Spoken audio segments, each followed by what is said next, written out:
Some books don't arrive loudly. They don't announce themselves.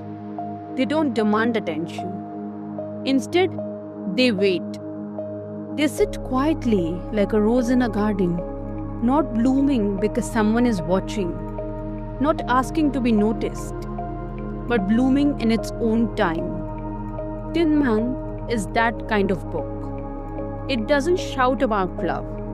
It barely speaks about it at all. And yet, when you finish it, you realize how much of your life has been shaped by the things you never said.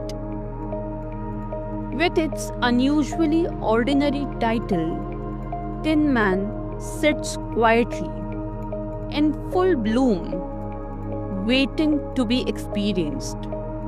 It isn't loud. It isn't dramatic. It doesn't come with prior announcements. Sarah Winman doesn't rush us. She moves between past and present the way a camera pans, gently, patiently, from one character's point of view to another. And the slow movement matters because it turns grief from a sudden tragedy into a gradual erosion. Here, loss doesn't arrive all at once. It settles in.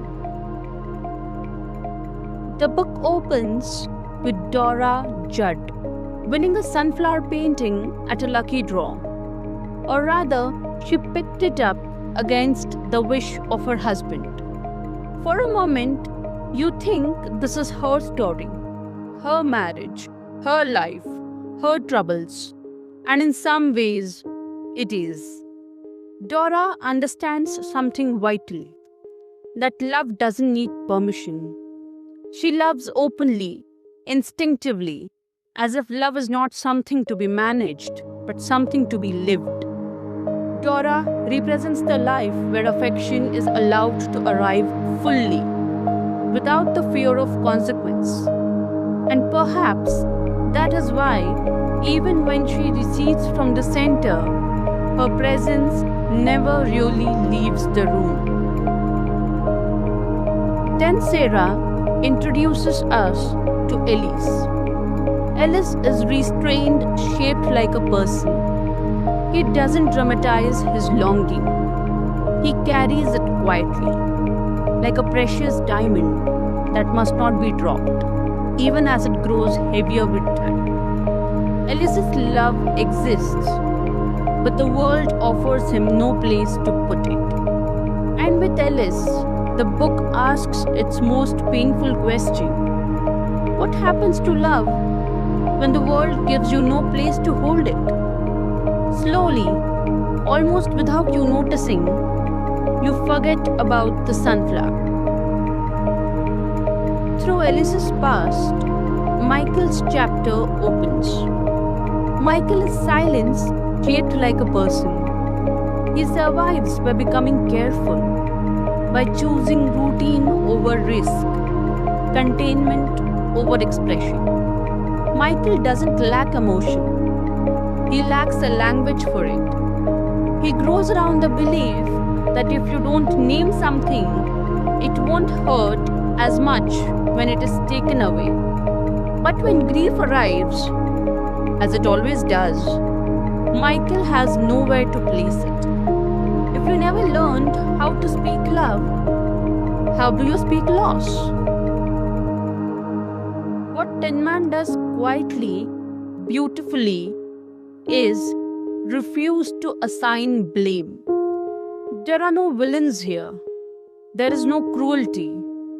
Only lives shaped by their time, by expectation, by masculinity, by propriety, by rules so quiet that they feel invisible. Here, grief is not dramatic. It is a way of being. Love is not declared. It arrives in shared routines, in gestures instead of confessions, in loyalty that has no vocabulary. Pain is not performed. everything important happens between sentences. The characters are not empty, they are emotionally full, but sealed. And perhaps the most devastating thing this book suggests is love was present all along, but courage arrived too late. You can't survive loss and still never fully live again.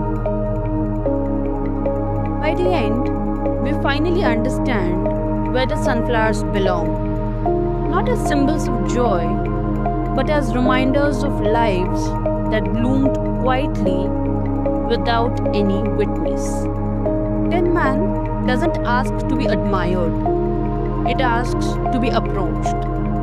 Like the rose in the garden, it never rushes. To experience its fragrance, one must walk towards it. Some books leave you with answers. Tinman leaves you with a quiet ache.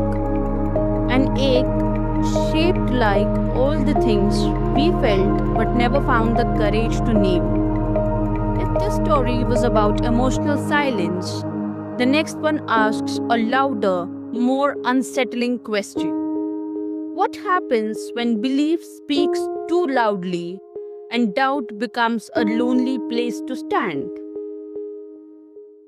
That's where we go next. Into faith, friendship, and the fragile courage of thinking for yourself. This is Beyond the Page. We don't rush conclusions here. We sit with what lingers. I'll see you in the next one.